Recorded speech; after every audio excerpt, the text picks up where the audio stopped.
মানে ঘটনাটা আমি বলবো আর কি। আচ্ছা, আমি তার আগে জিজ্ঞেস করতে চাই আমার টিমের যারা আছো, মানে তোমরা যদি মনে করো যে অন্যায় হয়েছিল, তোমরা তো উপস্থিত ছিলা, মানে আমি যদি ভুল করি, যেটা ও বলছে ওই মেয়েটা, সেটা কি সত্যি? যদি তোমার মনে হয় তাহলে তোমরা চলে যেতে পারো এখান থেকে কেউ।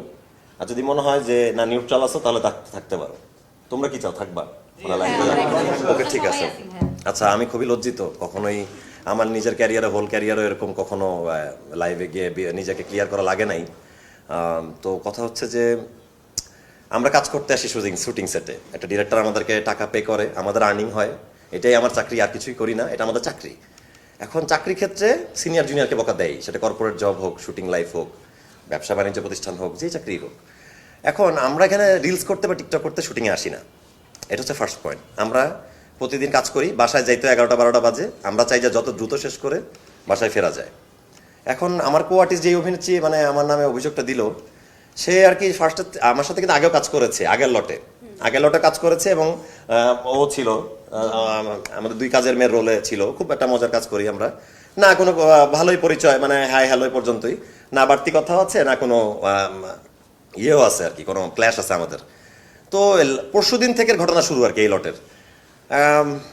মানে আমাদের যে আনোয়ার ভাই আর্টিস্ট, ওই যে আজিমপুর পুরান ঢাকা, তো ভাইয়ার সাথে সে টিকটক করতেছিল আর কি। হতে পারে তাদের পূর্ব পরিচয় থাকতেই পারে একটা সেটা, আমার সাথে ওর ভালো সম্পর্ক, আমার সাথে ভালো থাকতেই পারে, কিন্তু আর কি হোল টাইমই আর কি টিকটক আর রিলসে ব্যস্ত ছিল, অ্যাক্টিংয়ে কোনো মনোযোগ ছিল না। মানে সিনের সময় ডায়লগ দিতে পারতেছে না আর কি, তার মনটা আর কি পড়ে আছে যে কন্টেন্ট বানাবো, আমাদের একটু মানে ফেসবুক দিতে পারলে ডলার আসে, আমারও আসে, সবারই আসে।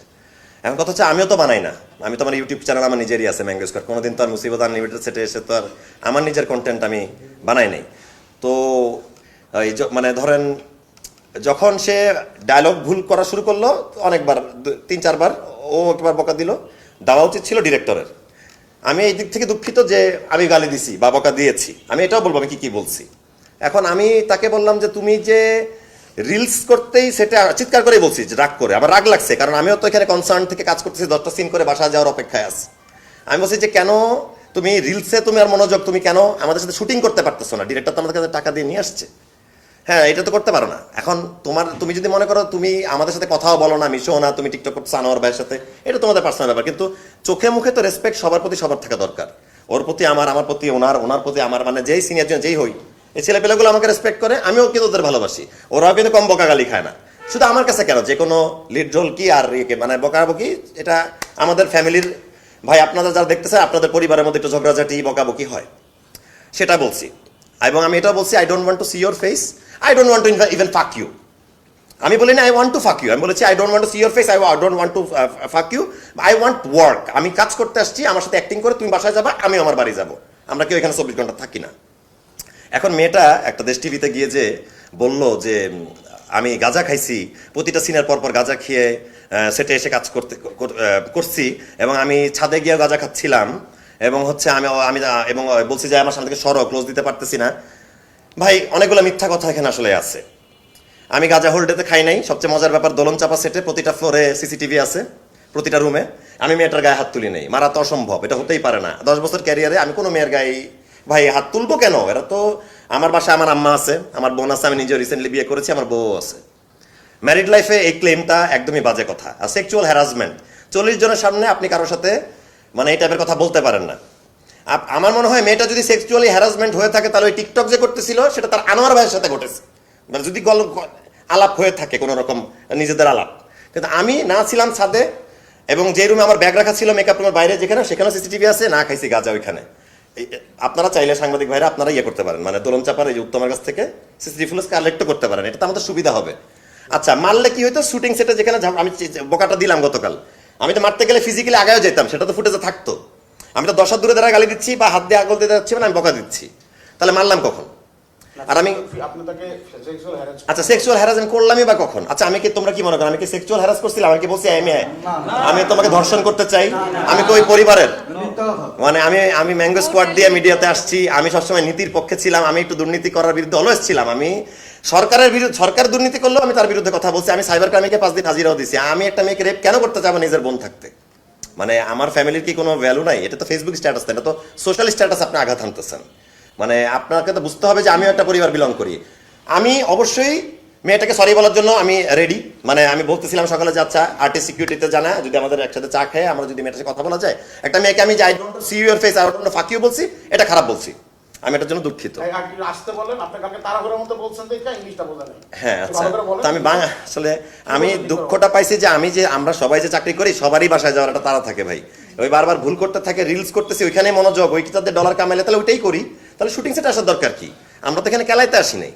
এখন যদি এই কথাটাকে একটা মেয়ে, আপনারা তো যদি ফেক কান্না দেখে ওর বিবৃতি শুনেন তো বোঝাই যায় যে ও মিথ্যাই বলতেছে বা আসলে আমাকে মানহানি করে ওর নিজের মানটাকে বাড়াবে ভাবতেছে, কিন্তু এটা একটা রং ওয়ে আসলে। আর আসলে কি বলবো, আর কিছু আপনি জিজ্ঞেস করতে পারেন, আমি তাহলে অ্যান্সার দিব, সমস্যা নেই। বিষয়টা হচ্ছে এখন তো মানে দেখা যাচ্ছে একজনকে টলারেট করে আরেকজন ভাইরাল হতে চায়। জি জি, একটা টেন্ডেন্সি আপনি তো বোঝেনি দেশ টিভির কি কম টাকা আর্ন হচ্ছে, 2 লক্ষ 3 লক্ষ ভিউজ হয়ে গেছে, ডলার আসবে, 1 মিলিয়ন হয়েও যাবে রাতের বেলা সবাই বলতেছে আমি গাঞ্জা, কমেন্টে সবাই লিখতেছে আমি গাঞ্জা করছি, আমি কালো ছেলে, ঠোঁটটা কালো, আমার দাঁতের সামনে হলুদ, ভাই দাঁতটা ভেঙে গেছে, এখানে ফিলিং, তাই দাঁতটা হলুদ, হাজার দাঁত মাজলেও যায় না, ফিলিংটা বারবার চেঞ্জ করতে হয়। আমার ঠোঁটটা কালো, এখন কি করবো বলেন, আমি সিগারেট খাই, সিগারেট তো ওই মেয়েটাও খাইছে, সিগারেট তো আনোয়ার ভাইয়ের সাথে সেটে সে খাইছে, আমি যতবার মেকআপ নিচ্ছি 5 বার বসে আসো আসো আসো সিগারেটটা খাই চলো, আমার সামনেই তো ঘুরছে এটা, তো উনিও সিগারেট খায় আমিও সিগারেট খাই, আমার সিগারেটকে তার গাঁজা মনে হলো, তার সিগারেটকে সিগারেট। এবং সিসিটিভি ফুটেজ যেতে আমি আল্লাহ বাঁচাই দিছে আমাকে সামহাও, যেখানে সিসিটিভি ফুটেজ আছে, আমি যদি গাঁজা খেয়ে থাকি সিগারেট আর গাঁজার কালার তো আলাদা, মানে আপনি বুঝবেন পার্থক্যটা। সো আমি এটার সাথে আমি আমার ম্যারিড লাইফটা খুবই সুন্দর করে পার করছিলাম। মানুষ আসলে মিডিয়াতে আসলে অনেক রকমের ব্যাপার থাকে, এক পক্ষ এদিকে কাজ করে, এক ডিরেক্টররা ডেট পায় না আমার, সেই ডিরেক্টররা মোটামুটি আমাকে শুয়োরের বাচ্চা বা মাদার চোদ লিখে গালি দিচ্ছে, তো এইটা তো হ্যারাসমেন্ট একটা, আমাকে যারা ইনবক্সে না জেনে গালিটা দিচ্ছে, মানে তথ্যটা না জেনেও, সেটা কি হ্যারাসমেন্ট না? আর সেক্সুয়াল হ্যারাসমেন্টের কথা যে আসলো, একটা 40 জনের সামনে আমি যদি মেকআপ রুমে দরজা বন্ধ করে তার সাথে আলাদা কোনো কথা বলতাম যে তোমার সাথে একটু, ভাই আমি বিয়ে করার পরে কেন আমি যদি নায়িকাদের সাথে ওরা আমাকে বউ মনে করে, তানিয়া বৃষ্টিকে আমার বউ মনে করে, আমার ওদের সাথে কোনোদিন আজে বাজে কথা হয় না, একটা ক্যারেক্টার আর্টিস্ট, এটাতে আমি তাকে এগুলো বলতে যাব। আর আমি এটা তাকে বলেছি যে 2000 টাকার আর্টিস্ট আমিও ছিলাম, আমার ক্যারিয়ারে প্রথম 3 বছর এই 10 বছরের বেতন ছিল 2000 টাকা, আমি ওই টাইমে জানতাম যে কিভাবে লিড রোলের থেকে শুরু করে সবার সাথে চলতে হয়, মানে সবার সাথেই কথা বলতে হয়, পায়ের উপর পা তুলে মেকআপ রুমে আপনি সিগারেট খান সমস্যা নাই, কিন্তু যখন কোনো সিনিয়র ঢুকে তখন বলে ভাইয়া খাবো, এই একটা পারমিশন। আমার সামনে আমি কোনোদিন মুখের সামনে সিগারেট ধরায় দেওয়ার আগে ভাববো যে সে পাশে দাঁড়া আছে, আমি আরেক জায়গায় খাবো।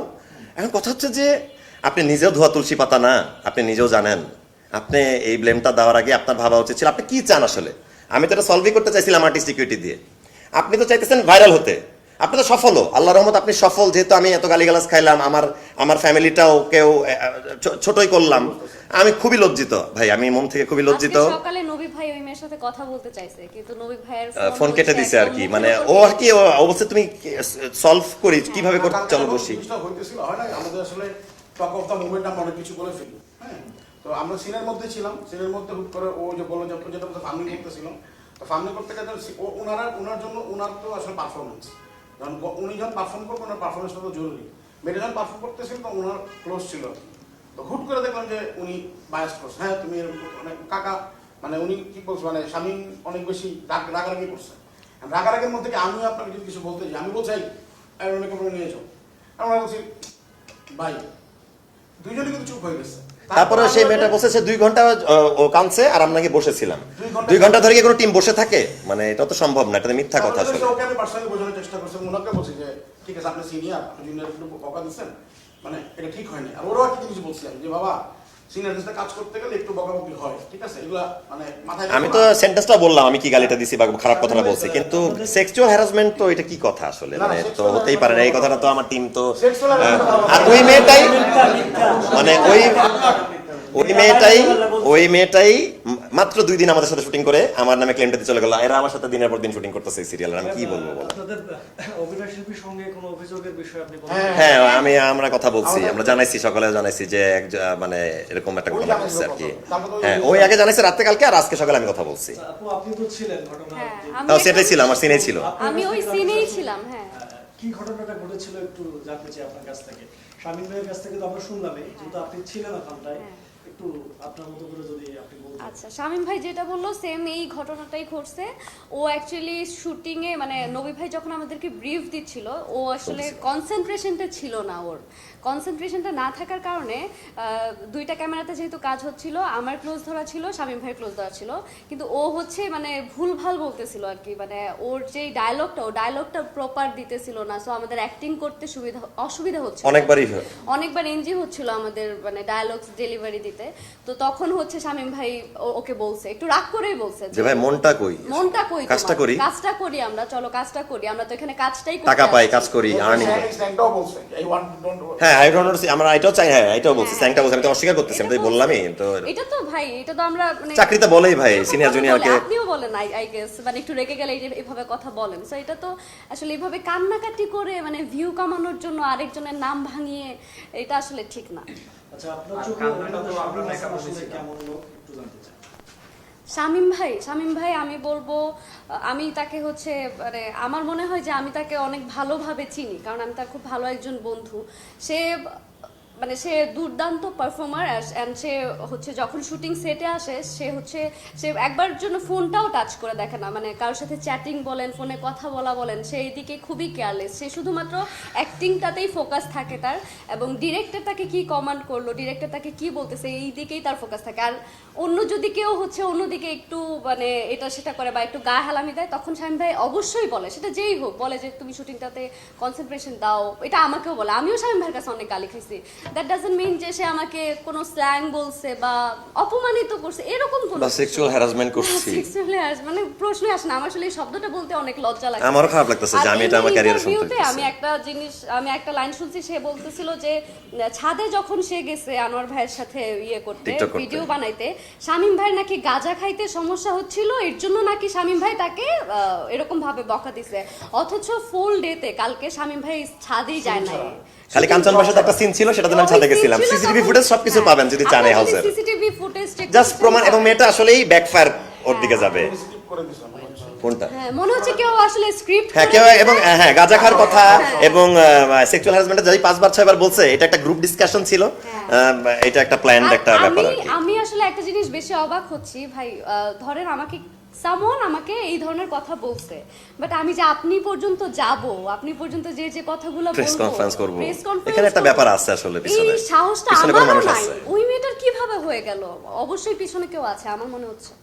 শামীম ভাই, আপনার ক্যারিয়ারটা তো আসলে আজকে একদিন এই জায়গায় আসে না, আমি তো বললাম 2000 টাকা আর্টিস্ট ছিলাম 3 বছর প্রথমে, সেই জায়গা থেকে আপনি বললেন মানে এত বড় একটা এলিগেশন, দুইটা এলিগেশনে আসলে খুবই একটা মানুষের জন্য কষ্টদায়ক আর কি। হ্যাঁ, আপনি কি আসলে কোনো আইনি পদক্ষেপ নেবেন? দেখেন আমি যে ফ্যামিলি বিলং করি, আমার আব্বা রিটায়ার্ড ব্রিগেডিয়ার জেনারেল, আমি মানে আমার সব মিলাই পরিচয়, আমার নিজেদের ফ্যামিলি পরিচয়, আমাদের যদি আত্মীয় স্বজনকেও এটা অ্যান্সার দিতেই হবে, যেতে মেয়েটা একটা মেয়ে দেখেই যে সে মিথ্যা বলছে না, সিম্প্যাথি ক্রিয়েট হয়ে যাচ্ছে, অবশ্যই আমি আইনি পদক্ষেপ নিব যদি আমার প্রয়োজন মনে হয়। এটা তো মানহানি, আমি ওই চ্যানেলটার বিরুদ্ধে এবং মেয়েটার বিরুদ্ধেও তো আমি অবশ্যই মামলা করতেই পারি যদি আমার প্রয়োজন মনে হয়, অবশ্যই আমি করবো। শুটিং করা লাগবে না আমার, আমি আগে এটা সলভ করবো, তারপরে এবং একটা ইকুইটি আছে, আমি আগে ইকুইটির সাথে কথা বলবো যে আমি এটা করতে যাচ্ছি, ইকুইটি পারমিশন ছাড়া আমি করবো না, যেহেতু আমি মেম্বার এই টিমের, সো আমি টিমের সাথে কথা বলবো, তারপরে অ্যাকশনে যাবো। আমরা যেহেতু সচক্ষে দেখছি, মানে পাল্লা যদি বলি আপনারই বাড়ি ইউনিটের সবাই আসলে আর আপনি কি মনে করেন টাকা দিয়ে এদেরকে আমি নিয়ে রাখছি? কাউকে আমি 200 টাকা এক্সট্রা দিই না, এরা ডিরেক্টরের টাকাতে কাজ করে, আমিও ডিরেক্টরের কাছ থেকে টাকা নিয়ে যাই ভাই, আমি এই টাকা দিয়ে এদেরকে হায়ার করে নিয়ে আসি নাই। সবাই বরং তো এই মেয়েটার ফুটেজ দেখে অবাক হয়ে যাচ্ছিলাম আমরা যে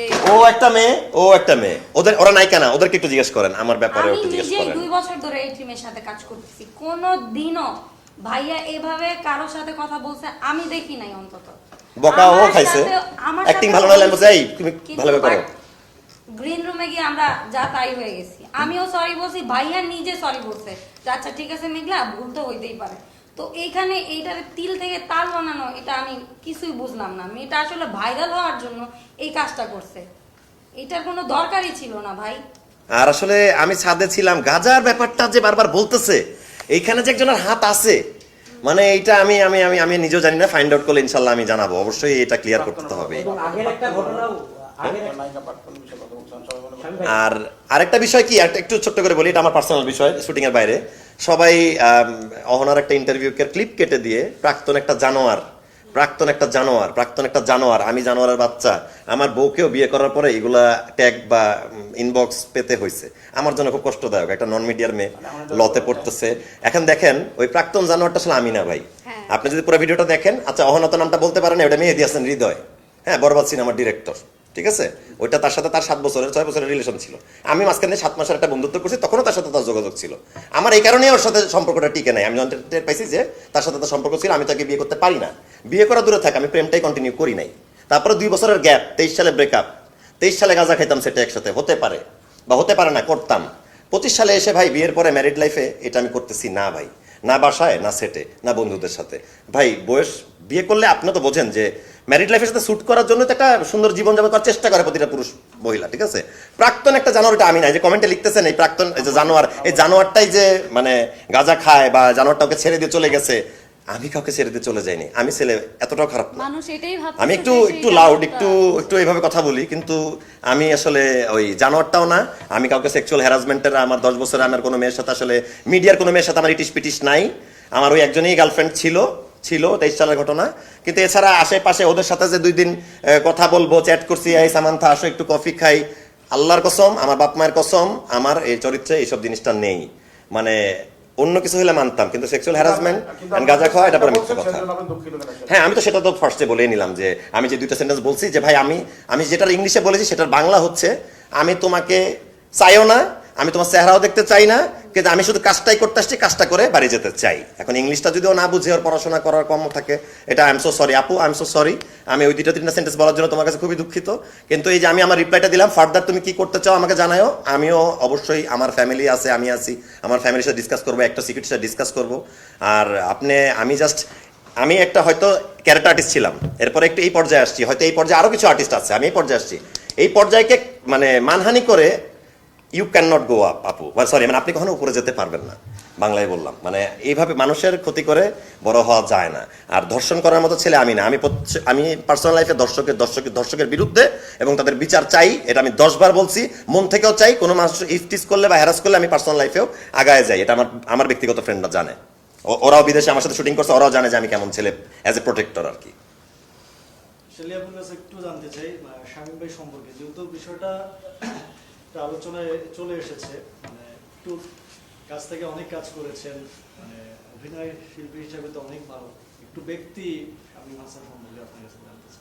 ব্যক্তি শামীম হাসান, যদি একটু ব্যক্তি শামীম হাসান সরকার, ও হচ্ছে যেটা বললো যে ও মানে পারফেক্ট কোনো কিছু না হলে ওর রাগটা হয়ে যায়। ওর চরিত্রের দোষ বলতে এইটাই, এটা ছাড়া আমি কখনো কিছু দেখি নাই।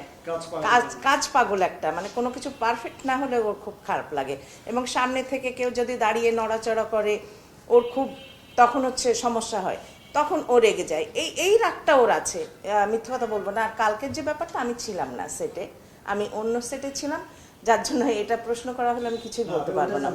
আমি হচ্ছে জাস্ট ওনার সম্পর্কে জানতে চাই, এটাই কাজ করেছেন একসঙ্গে, হ্যাঁ হ্যাঁ, মানে কেমন তিনি লোক হিসেবে কেমন, সেটাই আসলে আপনার কাছে। হ্যাঁ, ওইটাই বললাম যে ও কোনো কিছু পারফেক্ট না হলে, ওর একটাই সমস্যা, যদি কোনো কিছু পারফেক্ট না হয় একটু হাইপার হয়ে যায়, মানে যেটা সত্য সেটাই বললাম। তা এই না যে যেটা আমরা দেখছি এইটা বানায় বলার কোনো কিছু নেই। হ্যাঁ, কাজটাই করতে চায়, ও কাজটাই করতে চায়, এবং এসে ও বসে থাকে না, মানে কাজটা মানে যত তাড়াতাড়ি হওয়া যায়। আর একটা ব্যাপার আছে যে আমরা যারা সিনিয়র আছি, ও সবসময় চায় যে আমাদের যে কাজগুলো থাকে আগে করে আমাদেরকে ছেড়ে দিতে, এই বিষয়টা ওর মধ্যে আছে। সব মিলিয়ে শামীম সরকার এটাই। শামীম ভাই, আপনি যেহেতু মিডিয়ায় কাজ করছেন, মিডিয়ার মানুষ, এইসব বিষয়গুলো হয়তো আপনার জন্য একটু নরমাল, কিন্তু বাসায় যেহেতু পরিবার আছে, তারা আসলে এই নিউজটা আসার পরে তাদের রিঅ্যাকশন কি, বা তারা কি আসলে তারা অনেক অবাক হয়েছে যে আমি কি এরকম আসলে করছি কিনা। আসলে তারা তো জানেই, বাসার মানুষ তো জানেই আমি কেমন। এই মেয়ে রিলেটেড ব্যাপারে আমি আসলে এতটা আগ্রহী না, আমি আসলে এতটা কথাও তাদের সাথে বাড়তি বলি না, আসলে শুটিং এর বাইরে কখনো কথা বলি। যেটুকু ফ্রেন্ডলি, শুটিং করার জন্য ফ্রেন্ডলি হওয়া দরকার সেইটুকু থাকি আর কি, এটাই আর কি। হইতে পারে তার সাথে একটু বেশি আড্ডা দিলে হয়তো সে অতটা মাইন্ড করতো না বা আমাকে চিনতো, তার সাথে আমার কোনো পরিচয় নাই দেখে সে বুঝতে পারে নাই আর কি, সে এটাকে অনেক বড় ইস্যু মনে করে, মিসআন্ডারস্ট্যান্ডিং আর কি। দেখেন সবশেষ স্টেপ আর কি নিব, আমার তো লজ্জাই লাগতেছে যে এই মানে আমার এটাটুকু দিতেও। তবে যদি আমার মনে হয় যে না আমার পরিবার বা আর্টিস্ট সিকিউরিটির সাথে আগে কথা বলি, তারপরে আমি আমার নেক্সট স্টেপটা ডিসাইড করব। আমি তো ছেড়ে দিব না, আমি চুপ করে বসে থাকবো, আমি রিক্সাওয়ালার ছেলে, গাঁজাখোর, আমার ঠোঁটটা কালো, আমার দাঁত হলুদ, এগুলো শুনতে তো আমারও ভালো লাগে না, আমিও তো মানুষেরই বাচ্চা। হ্যাঁ মানে ধরেন এই চাকরি ছেড়ে চলেও গেলাম, তাও তো আমার এটা মানে এটা থেকে গেল জিনিসটা আর্কাইভে, তাই না? এটা তো আসলে মানে এটা আসলে কষ্টদায়ক, এটা বুঝা বলতে পারবো না আমি আপনাকে এখন এই মুহূর্তে। আর আমার টিমের কারো কিছু যদি বলার থাকে যে আসলে আমরা যে স্টেটমেন্ট গুলো দিলাম, এই যে তোমরা কি আসলে সত্য নাকি যা বলছে ভাইয়া সবই সত্যি। আচ্ছা, কিন্তু এই মেয়েটা যে কথাগুলো বলছে, যে সাংবাদিক ছিল সে কি প্রশ্ন করে নাই? একটাবার প্রশ্ন করলো না যে কেন এই বকাটা দিছে, কেন গালিটা দিল? মানে এই বকা, তোমাকে যে বকাটা দিছে কেন দিছে, কি কারণে এই কথাটা কিন্তু আসলো না। সেইটা কি কেউ তুলে ধরে নাই? মানে কেন? এটা তো সত্যতা এটা কারণ বলা হচ্ছে। একজনের নামে একজন একটা ইমপ্রেশন দেয়া, সে তো একটা রিসের না, সদস্যও না, সে বলছে, তা সে বিষয়ে যাচাই করে তো নিউজ যাচাই করা উচিত ছিল। এবং তাকে তো বলা ছিল তুমি যে করছো সেটা বলতে হইলে একটা মানুষের তো অবশ্যই দুজনের কথা শুনেই জিনিসটা নিউজ, মানে একটা নিউজে সে জুতা তুলে বলতেছে জুতা আমার গালে মারবে। আমরা তো আমাদের 40 মিনিট আলাদা আলাদা করে জানতো যে জিনিসগুলো কি হয়েছে, আমরা বলতাম আমরা কি ঘটছে, আমাদের আবার এখানে প্রমাণও আছে যে মিডিয়ার প্রতিটি মানুষের সাথে সেটা দেখতে পরিচয় আছে। না জানে আপনারা একটা নিউজ ছড়াই দিলেন, একটা মানুষের তার ফ্যামিলি না, একজন মানুষের নামে এরকম বদনাম হইতেছে, মানুষ শেয়ার দিয়ে খারাপ বলতেছে, এটা মানুষের ইগো তো লাগবে। মানে আমার জুতা ও মুখে মারতে চাইছে, দ্যাটস ফাইন, কিন্তু জুতা মারার আগে বুঝতে হবে আমি অনেক কষ্ট করে শুধু অ্যাক্টিংটাই পুঁজি করে মোবাইল না টিপে কাজ করেই বাসায় যাই। আর তুমি এসে 2 দিনের মেয়ে, তুমি টিকটক করতেছো আর রিলস করতেছো। তুমি না, এখানে আসলে অনেক আর্টিস্টই টিকটক সিরিজ বা এই বিটিএস নিয়ে ব্যস্ত। এটা আমাদের কাজে সত্যিই ব্যাঘাত ঘটে, মানে এটা সত্যিই ব্যাঘাত ঘটে। আমি আসলে চাই সেটা যদি ডিরেক্টর আমাদের মোবাইল জমা নিয়ে নিত, আমরা কাজটা করতে পারতাম। তাহলে বলেন এই সব এই অ্যাক্টিং এর মনোযোগ নাই, তাহলে ওকে কেন 500 টাকা যদি কারো বেতন হয়, ওর বাধ্য ভালো করে অ্যাক্টিং করার জন্য, ওর মনটা রিলসে কেন পড়ে থাকবো, কেন এই 500 টাকাটার দাম দিবে না? তাহলে তো বড় হতে পারবে না, যে চাকরিতে থাকুক না কেন। এটাই আমার বলার আছে আসলে, এটা খুবই হতাশাজনক। ওর বোঝা উচিত, ছোট মানুষ, আমি মাফ করে দিলাম আমার সাইড থেকে, আই এম সরি বললাম তো, কিন্তু তারও সরি বলা উচিত যে সে যে আজকে এই মিথ্যা অ্যালিগেশন দিয়ে যে আমাকে আজকে রিপ্লাই দিতে বাধ্য করলো, বা আমার পরিবারের বাসায় গিয়ে আমাকে বাসায় এটা নিয়ে কথা বলতে হবে। শোবিজে কাজ করার সময় অনেক আর্টিস্টরা অনেক ব্যালেন্স করে কথাবার্তা বলে বা ব্যালেন্স করে চলে, হয়তো যেটা বলার দরকার সেটা বলে না। জি। স্বামী হাসান সরকার একটু স্ট্রেট ফরওয়ার্ড, এই জন্য কি আসলে একটু বেশি দেখেন, এটাই মেইন কথা। আপনার চরিত্র খারাপ, আপনি ডিসঅনেস্ট, আপনি এখানে ফাইজলামি করতে আসছেন, আমি করতে আসি নাই, তাই আপনার কাছে আমি খারাপ। আমার ক্যারেক্টারিস্টিক্স, আমার ক্যারেক্টারিস্টিক্স দিতে ভালো। উনি যখন রাগে, ওনার ওই একটা বিষয় হচ্ছে ওনার রাগটাও একটুখানি বাজে রাগ, কিন্তু যখন রাগলে আসলে মানে থাকেন অনেক কিছুই বলি ফেলি আমরা, তখন হিট অফ দ্য মোমেন্টে আপনি যদি রাগেন, জিনিসটা বড় হয়, রাগারাগি হয়, জিনিসটা কেওয়াস হয়। তো আমার মনে হয় যে আসলে পুরোটাই মিসআন্ডারস্ট্যান্ডিং, ঠিক আছে? দুজনই আমার আর্টিস্ট, উনি একজন, কারণ আমি ওইটা ওকেও বুঝেছি এটা, যে তুমি ছাড়া কিন্তু আমার শুটিংটা হবে না ভাইয়া, তুমি যেমন আমার কাছে সমান ইম্পর্টেন্ট, একজন স্বামী হাসান সরকার থেকে শুরু করে ধরেন ঐশ্বরিয়া রায় আমার কাছে বেশি ইম্পর্টেন্ট। এবং আমার সাথে মেকআপ রুমে সামান্তা পারভেজ ছিল, ওই বলছে যে আমি আলাদা নিয়ে কেউ বুঝেছি, আমি সামান্তার সাথেই মেকআপ রুমেই বুঝেছি ওকে, ঠিক আছে ভাইয়া ওর মাথা একটু গরম, আমরা দেখতেছি, দেখে তোমাকে এটা সলভ করে দিব, সিনিয়র তোমাকে গালাগালি করছে, ও তোমাকে সরি বলবে, ঠিক আছে? শুটিংটা ওর আগে শেষ হয়ে গেছে, ও চলে গেছে, এই জন্য কথা বলতে পারে নাই। আমার মনে দুটাই মিসআন্ডারস্ট্যান্ডিং, এখান থেকে আসলে মিসআন্ডারস্ট্যান্ডিং বিষয়টা ঘটছে। আমার মনে হয় এটা সুন্দর সমাধান হলে বেটার, আসলে সুন্দর সমাধান হওয়া উচিত। এটা একটা খুবই নোংরা একটা ব্যাপার ঘটতেছে আসলে, ক্যারিয়ার বলেন বা একটা ব্যক্তিগত জীবন বলেন, এটা ব্যক্তিগত মানহানির আর কি, কাজের জায়গায় নষ্ট। যে আমরা শুটিং না করে শুটিংটা ব্যাঘাত ঘটলে এই যে রিপ্লাই দেওয়া লাগলো, বা আমি আজকে শুটিং না করে বাসায় চলে যাবো প্রেস কনফারেন্স, আজকে আর শুটিং করবো না, এটা তো আসলে কাজের ব্যাঘাত ঘটাইলো। একটা ছোট ক্যারেক্টার আর্টিস্ট একটা বড় 41 জনের কাজের অলরেডি ব্যাঘাত ঘটাই দিল। কেন? কারণ সে একটা মেয়ে মানুষ, তার প্রতি সবাই সিম্প্যাথি কাজ করতেছে। আর আমি কি ফর্সা সুন্দর ছেলে হলে গাঁজাখোর থাকতাম না? কালো ঠোঁট কালো বলে আমাকে গাঁজাখোর বলতেছে, মানে কালার, এটা একটা রেসিজম, এটা রেসিজম। আপনার আমার গায়ের কালার একই, এটা একটা রেসিজম, এটা কষ্টের, এটা কষ্টের, এটা ছোটবেলা থেকে শুনে আসতেছি, এটা আর এখন শুনতে ভালো লাগতেছে না। তবে আমি একটা কথা, ও মেয়েটার মধ্যে কাউন্টার আমার একটাই বলার আছে, আমি কোনো ড্রাগস নেই না, আমি শুটিং সেটে সিগারেট খাই এখনো, ও খায়, এটাতে এমন কোনো অপরাধ নাই, খেতেই পারি সবাই সবার সাথে। এবং হচ্ছে যে আমি কোনো সেক্সুয়াল হ্যারাসমেন্ট করি নাই। যদি করে থাকি, এরকম কেউ প্রমাণ করতে পারে, সিসিটিভি ফুটেজে প্রমাণ হয় আমি গায়ে হাত দিছি বা মারতে গেছি, তাহলে আমি মিডিয়ায় ছেড়ে দিব, কাজই করবো না এখানে, অন্য কিছু করে খেয়ে বাঁচবো। যেটা ও প্রথম দিনই এসে আমাদের মোমাপুর কাছে সিগারেট চাইতেছে, ওই মেয়েটা সেটা চাইতেই পারে, সেটা তার পার্সোনাল ব্যাপার, সেটা চাইতেই পারে, সেটা আমাদের ইস্যুজ না আসলে, এটা যার যার ব্যাপার, তার ব্যাপার। আমার মনে হয় যে আমরা আমাদের অ্যান্সার দিয়ে ফেলেছি। আর যা আপনাদেরকে বলছি, আমি নিউলি ম্যারিড, আমার একটা পরিবার আছে, আপনারা আমার পরিবারের ছবি যেভাবে দেখেন, দর্শকদেরকে বলতেছে যে পরিবারকে দেখেন, আপনারা বোঝেন যে আমার কাছে আমার বোন আছে, আমার বউ আছে, আমার মা আছে। আমার আসলে সেক্সুয়াল হ্যারাসমেন্ট বা মারামারি করতে যাওয়ার কোনো অভ্যাস নেই। সো বাকিটা আপনারাই বুঝে নেন। আর বা আপনারা আমাকে খারাপ মনে করলে আমি তো আপনাদের ঘরে ঘরে গিয়ে নিজেকে ভালো দাবি করতে পারবো না। বিচার বিবেচনা করবেন যে এইটাই যুগ চলতেছে আমাদের, যে ওকে বাস দিয়ে যদি আমি একটু বড় হতে পারি, একটু যদি ভিউজ আসে, একটু যদি ডলার আসে, আল্লাহ সবাইকে ডলার দিক, আল্লাহ সবাইকে সচ্ছল রাখুক, আমাদেরও কাজ করে আমাদের টাকাটাও নিয়ে আমরা বাসায় যাই, আমরা ভালো থাকি সবাই, সেটাই চাই আসলে। Thank you. একটু থাকে